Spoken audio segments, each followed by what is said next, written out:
Meeting tonight, the first since the impeachment of former Mayor Mike Moss. And the number of youth in Missouri heading into the Department of Youth Services is on the rise. We'll take a look at the numbers. KOAM News at 10 is next. Now at 10, the Carl Junction City Council meets for the first time since impeaching its mayor. Plus, more kids enter Missouri's juvenile system. We take a closer look at what's driving the increase. And an animal shelter in southeast Kansas shuts its doors to any new intakes. We'll explain. The 4 states' most watched news starts now. 1 week after the Carl Junction City Council votes to impeach its mayor, the city leaders reconvene with an empty seat. This is KOAM News at 10. I'm Tanya Bach. It was back to business tonight in Carl Junction. The city council met for the first time since impeaching former mayor Mike Moss last week. The council carried on with routine city business, but the impeachment still weighed heavy, with residents voicing their concerns. I really feel like a forensic audit needs to be done. We need transparency. You want accountability. We need transparency. We need to know if this wants to be run as a business instead of a community-minded area, then let's see your business policy, your business rules. Let's see how the money is being spent. The council announced a special session to take nominations to fill the mayor's position until the April election. That session is scheduled in 2 weeks on September 16th at 6:30 p.m. Well, Chief Meteorologist Doug Hetty joins us now with a first look at weather. And it turned out to be a pretty good Tuesday actually for us today. We had a few isolated little guys this afternoon. We're going to heat up a little bit more as we go into Wednesday, mid 80s for highs. But with it, a thunderstorm threat increases mainly tomorrow evening. Any that can form could be strong to maybe low grade severe. It's not really that time of the year, but we are kind of sneaking back into fall severe weather season, which of course is a lower grade than what we get in the spring. Mild temperatures on Thursday. So a level 1 severe threat in the green, level 2 severe threat in the yellow. This is Wednesday evening, so 24 hours from right now. Had a couple little guys earlier. These are still north central Arkansas, a couple random showers. Besides that, pretty quiet for us tonight. We'll dip back near 60 degrees for overnight lows. We'll talk more about that thunderstorm threat here in just a bit. All right, thanks, Doug. Well, the number of children and teens committed to the Missouri Division of Youth Services has increased over the last 4 years. Chris Bryant breaks down the numbers. Anything from not going to school to first-degree murder and everything in between. For the juvenile system, the number of children committed to the Division of Youth Services has increased from 366 in 2021 to 577 in 2024. Has raised the age jurisdiction, the age from 16 when we would have to stop working with kids, and now included 17-year-olds. When it comes to children committed to DYS, recent numbers show 59% had a history of substance abuse and 53% of kids had a history of mental health services. Every legally sufficient referral that we get, we're going to reach out to that parent, again, if we're not, taking them into custody or things of that nature, and offering help and assistance. Data from Missouri courts shows the juvenile system in 2024 had 41,568 referrals across the state. Law enforcement issues the most referrals, and Greene County sees an average of 2,000 referrals a year. When it comes to referrals in 2024, most of them were because of an assault, followed by property damage and then stealing. And we have learned that if you just deal with the kid and consequence that behavior, but don't look at family systems issues, we should not be surprised when we release that kid from probation and 3 months later he's done or she's done something else. 76% of all referrals go through the informal process, and nearly 20% have informal adjustment, meaning no action taken. And just because your child is referred to Juvenile and Family Services doesn't mean your child will end up in detention. And family courts have a way for parents to reach out for help when they don't know what else to do. We have what's called a parental assistance form, and the parents can just basically refer their own children here. Division of Youth Services says last year, 138 youth were committed for serious offenses. 324 got committed for lesser crimes, and 31% of all youth who received Division of Youth Services education services were identified as having an educational disability. For more information, the Missouri Courts website provides the last 16 years of data in the Missouri Juvenile and Family Division annual reports. The SEK Humane Society is pausing all new animal intakes as they say they're at risk of closing their doors at the end of the year. The nonprofit says this could happen without new financial support as donations and grants have dropped to unsustainable levels, even as the cost of operating continues to rise. Staff say the pause in intakes is necessary as they're already at maximum capacity. Today, the Humane Society asked the Crawford County Commission for $30,000 a month to allow the shelter to remain open. It's not just about the animals, and that's what I'm here to present to you guys today. This is about public safety, public health, and protecting our county's future, because we're talking about a big, big problem here. The SEK Humane Society says community support is more important now than ever before, whether it be through donations, adoptions, or volunteering. We have more on how you can help on our website, KOAMnewsnow.com.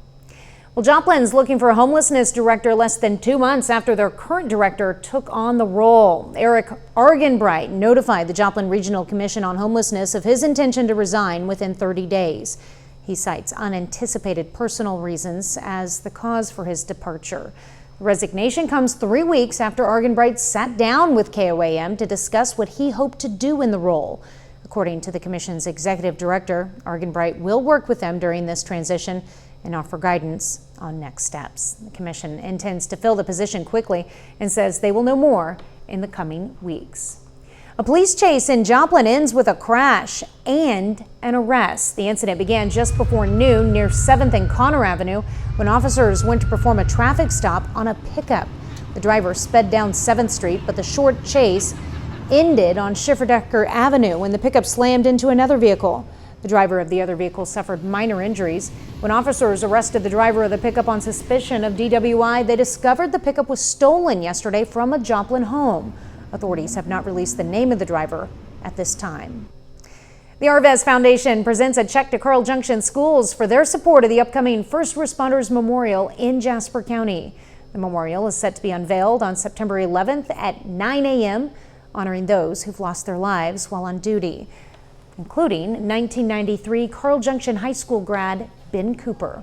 These funds will help to establish a memorial at our new athletic complex that specifically will honor Corporal Ben Cooper, who is a Carl Junction graduate.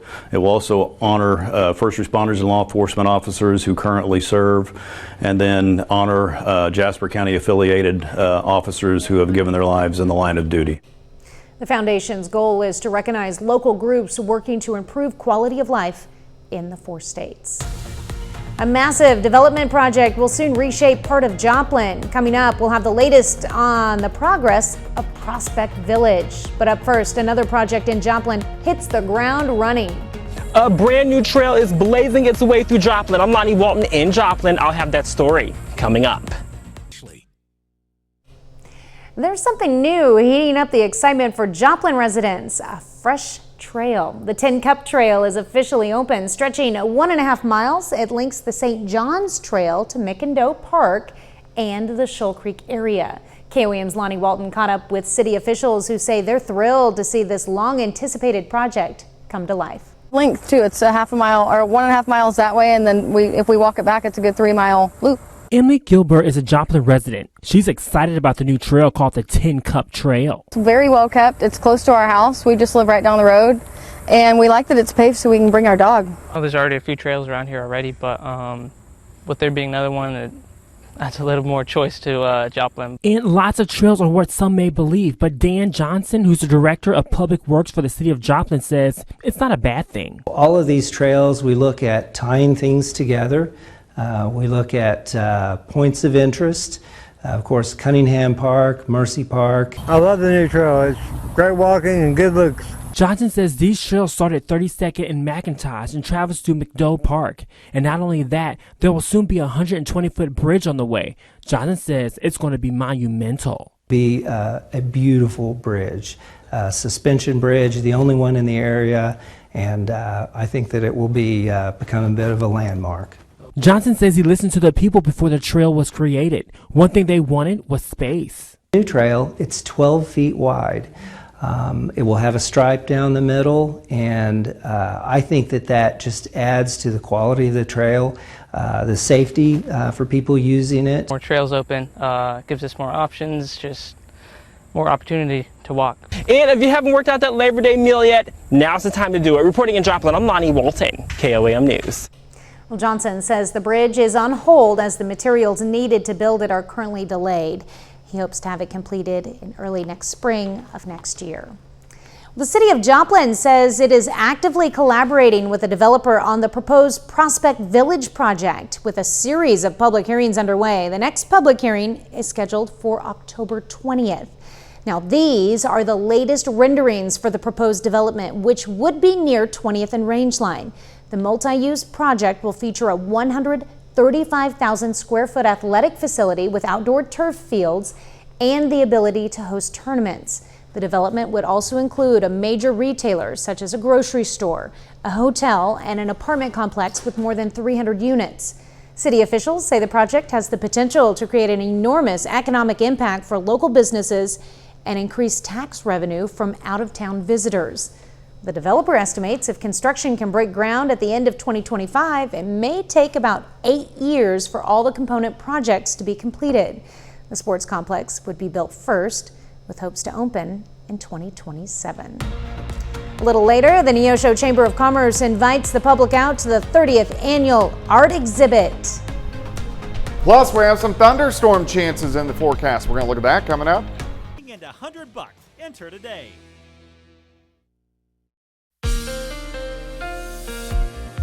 And it definitely turned out to be a pretty good Tuesday for us today. We had quite a bit of sunshine. A couple isolated little thunderstorms popped up during the afternoon, but most of us were dry. And any showers or thunderstorms we did have, you can see this is a little dying batch now in north central parts of Arkansas. Do need to talk about Wednesday, though, and this is going to be Wednesday evening. So when I say evening, we're talking starting 5 or 6, lasting till 10, 11, 12. Thunderstorms are going to blow up. There's a pretty good severe threat in our level 2 category in the yellow northern counties and up toward the I-35 corridor. As they drive southeast, that severe threat drops as thunderstorms will start to fall apart. So not overly concerned, just something we want to keep our eyes on. 5 p.m. to midnight, main threats, hail and wind, tornado threat lows, tornado threat in late summers, always very, very low. Temperature 60 to about 62 as we start the day. Let me take you through the morning hours, mostly sunny skies. Quick warm up, near 80 by noon. Most of us 83, 84, 85 degrees. But notice, here's 5 p.m. Look at the thunderstorms, I-70, I-35, most likely severe at this point, and then weaken as they push in, but we may get a couple strong storms. Now, they're going to be scattered. Only 30 or 40% of our viewing area, all of our counties, will get any rain. Scattered thunderstorms continue through the evening. By midnight, they're pretty much gone. And then as we go into Thursday morning, we will start lower 60s again. Thursday is going to be a great day. A little bit of a temperature contrast from mid to upper 70s to lower 80s in our southern counties. Another front coming in Thursday night into Friday. This is going to give us a lot of clouds and bring rain chances back on Friday. And if we get the clouds and the showers, we're not going to get out of the 60s to near 70 for highs on Friday. All right, with the scattered storms tomorrow, hit and miss. We just got to see where they really set up. The areas that do get some rain could pick up a tenth, maybe 2 tenths, maybe a quarter of an inch. 61 in the morning, 78 by noon. High temp, 85 degrees. Looks great. Cornell Arts and Entertainment Complex, Tower Cam. We're looking downtown Joplin off toward the north and to the east. Upper 60s to lower 70s right now, so fairly comfortable. All right, let's go through the rest of the weekend to the weekend. So on Friday, if this batch rain sits on us, look at our highs. Only right around 70. Rain should shift south as we get into Saturday. Still a lot of clouds. Our highs probably low to mid 70s, so kind of chilly for this time of the year. Average highs about 86 or 87. Rain's going to try to sneak back in as we get into late Sunday and also on Monday because there's a weak wave that is going to be pushing in. Reason we're a little bit cooler, northwest flow, meaning the flow is out of Canada. Look at these reinforcement shots of cooler air through the week. Now, I mentioned those rain chances Sunday. A weak little upper level wave is going to try to push in and give us additional chances for rain. 85 tomorrow, 80 on Thursday, 78 Friday, upper 70s over the weekend. Really the next 7 or 8 days, temperatures fantastic. Yeah, can't really complain. We need the rain here and now. We do. It's spread out, good temperatures. Yep, not too Nice bad. start to the fall, Doug. There you go. All right. Well, September is here, and you know what that means. It's almost fall. And whether you're into haunted houses or just a good old-fashioned hayride or pumpkin patch, the Four States area has something to offer everyone as temperatures begin to drop. But where do you find them? Just scan this QR code and head over to the Autumn Events section of our events page. Once there, you can find fun and festive fall events in the Four States for all ages. That's the Autumn Events page at KOAMnewsnow.com. Still ahead, Kansas high school football kicks off in 3 days. Get your first look at the 2025 Humboldt and St. Paul football teams. Ben McLeish has those stories up next in sports. Don't pay for your heating. Humboldt football is back this Friday, and the 2025 Cubs have big shoes to fill. The 2024 senior class was the winningest in Humboldt history. Last season, the Cubs were regional champs and started the season 10-0. But Humboldt has plenty of talent returning for 2025. And 11th-year head coach Logan Wyrick's expectations remain the same for this year's team. We lost a solid senior class. They were the winningest class in school history, so it speaks volumes with them. But I think there's a lot of guys that got a lot of playing time last year and over the last couple of years. So we bring a lot back, especially up front. So we're looking to lean on that, our O-line and D-line, and hopefully some guys can kind of grow around them in the skill positions, and we can build on that. One of the members of last year's senior class was their starting QB, Blake Ellis. Now Mason Sterling will step into the role of field general for the Cubs. But he's no stranger to the Humboldt offense. Last season as a skill player, he rushed for over 900 yards and racked up over 300 receiving yards as well. My first year I wasn't able to play a whole lot, but the last 2 years especially I've been in the offense in different positions, and it's good to be in different positions because you get to learn not just your playbook or your spot, but every other spot, and it helps you understand the game a lot more. So I think previous years of experience will help this year for sure. Sterling is recovering from an ankle injury and won't be ready for Humboldt's season opener against Caney Valley this Friday, but he'll line up under center at some point this season. St. Paul football is back on the practice field, preparing for Kansas football kickoff this Friday. As the Indians look to take steps forward after a 2-7 record last season, head coach Keith Wyatrak enters his second season as head coach since returning to the position last year. Wyatrak's passion for St. Paul football is evident. He grew up in the area, graduated from St. Paul, and represented the Indians on the gridiron every Friday night as a player. Now, as the head coach, there is no place he'd rather be.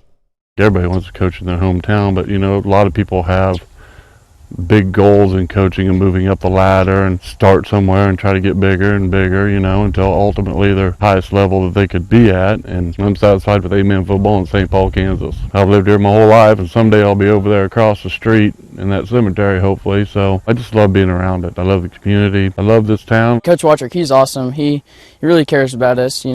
Last year, obviously, things didn't go the way we planned, but he was always there for us. Having someone that knows us and has been around us and knows what it's like to, have failure and then get back up again is really inspiring.